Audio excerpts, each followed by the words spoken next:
Hi everyone, welcome to my channel Momazing Creations.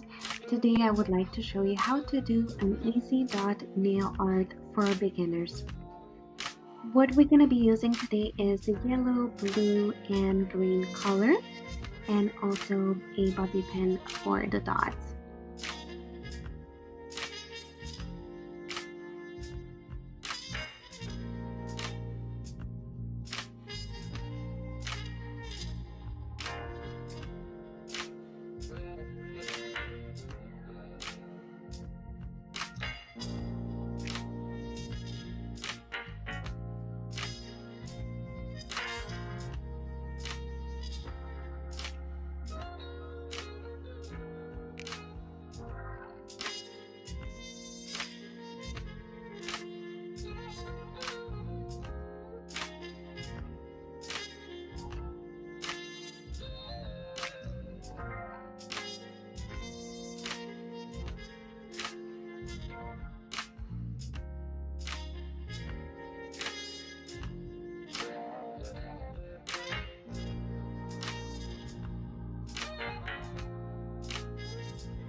That's it for today. I hope you enjoyed my video.